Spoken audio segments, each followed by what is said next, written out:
السلام عليكم ورحمة الله. في رياضات كتير الناس بتحب تلعبها وهي بتغوص تحت المية.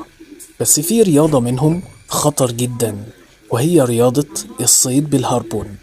الصيد بالهاربون دي رياضة خطرة جدا، عشان الناس بتغطس وبتواجه الأسماك وجها لوجه، وبعد ما بتشوف السمكة الكبيرة قدامها بتنشن عليها بالهاربون اللي معاها، وبعد كده بتبقى عاملة زي الرمح وتقوم نشة في السمكة ومسكاها. ما تعرفش ان كده بتقرب الأسماك المفترسة منهم، وخصوصا أسماك القرش، وربنا يسلم.